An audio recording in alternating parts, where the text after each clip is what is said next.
Hi everyone. From today onwards, we can start learning about Java. So, Java is a high-level object-oriented programming language. It is developed by James Gosling and his team at Sun Microsystems in the year 1995. And it is designed with the principle write once, run anywhere, (VORA), meaning Java applications can run on any platform that supports Java without needing to be recompiled. I think everyone have got a doubt how Java name have came. So జావాని నార్మల్గా ముందేమని పిలిచేవారు అంటే ఓక్ అని పిలిచేవారు. So ఓక్ అనేది ఏంటంటే ఆల్రెడీ వేరే కంపెనీ నేమ్ అని పెట్టడం జరిగిపోయిందనమాట. నెక్స్ట్ ఏం జరిగిందంటే వాళ్ళు కొత్త కొత్త నేమ్ సజెస్ట్ చేయడం స్టార్ట్ చేశారు. సో వాళ్ళు ఈ ప్రాజెక్ట్ డెవలప్ చేస్తుండగా వాళ్ళు James Gosling and his team ఎక్కువగా కాఫీ అనేది తాగేవాళ్ళు అనమాట. సో ఆ కాఫీ బీన్స్ అనేవి ఇండోనేషియా ఐలాండ్ నేమ్ జావా అనే ఐలాండ్ నుంచి తెచ్చేవారు అనమాట.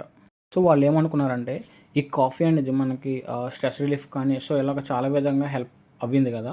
సో మనం ఈ జావా అనే నేమ్ని ఎందుకు మన ప్రాజెక్ట్ నేమ్ కింద పెట్టకూడదని చెప్పి వాళ్ళు జావా అనే నేమ్ని సజెస్ట్ చేసి సో దాన్ని జావా అనే నేమ్ కింద పెట్టడం జరిగిందనమాట. సో ఇది జావా వెనకాల ఉన్న స్టోరీ, జావా నేమ్ వెనకాల ఉన్న స్టోరీ.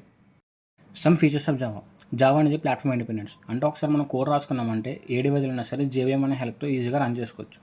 నెక్స్ట్ జావా అనేది ఆబ్జెక్ట్ ఓరియెంటెడ్ ప్రోగ్రామింగ్ని సపోర్ట్ చేస్తుంది. For example OOPs principles like encapsulation కానీ, ఇన్హెరిటెన్స్ కానీ, పాలిమార్ఫిజం కానీ, అబ్స్ట్రాక్షన్ కానీ. Next Java has strong memory management. దీంట్లో ఏంటంటే మనం ఏదైనా కోడ్ రాస్తున్నప్పుడు దాంట్లో అన్యూస్డ్ ఆబ్జెక్ట్స్ ఉంటాయి కదా, అలాంటి ఆబ్జెక్ట్స్ని ఆటోమేటిక్ గార్బేజ్ కలెక్టర్ అనేది రిమూవ్ చేస్తుంది అనమాట. మెమరీ లీక్స్ అలాంటివి ఏమైనా ఉంటే ప్రివెంట్ చేయడం కోసం. And Java supports multi threading and concurrency support. Multi threading అనేది ఏంటంటే మల్టిపుల్ టాస్క్ని సైమల్టేనియస్గా రన్ చేయడానికి మల్టీ థ్రెడింగ్ అని యూజ్ అవుతుంది అనమాట. ఇది అలా చేస్తుంది. It is robust and secure. So దీంట్లో ఏంటంటే స్ట్రాంగ్ టైప్ చెకింగ్ ఉంది, exception handling and some security features కూడా ఉన్నాయన్నమాట జావాలో ఇన్బిల్ట్గా.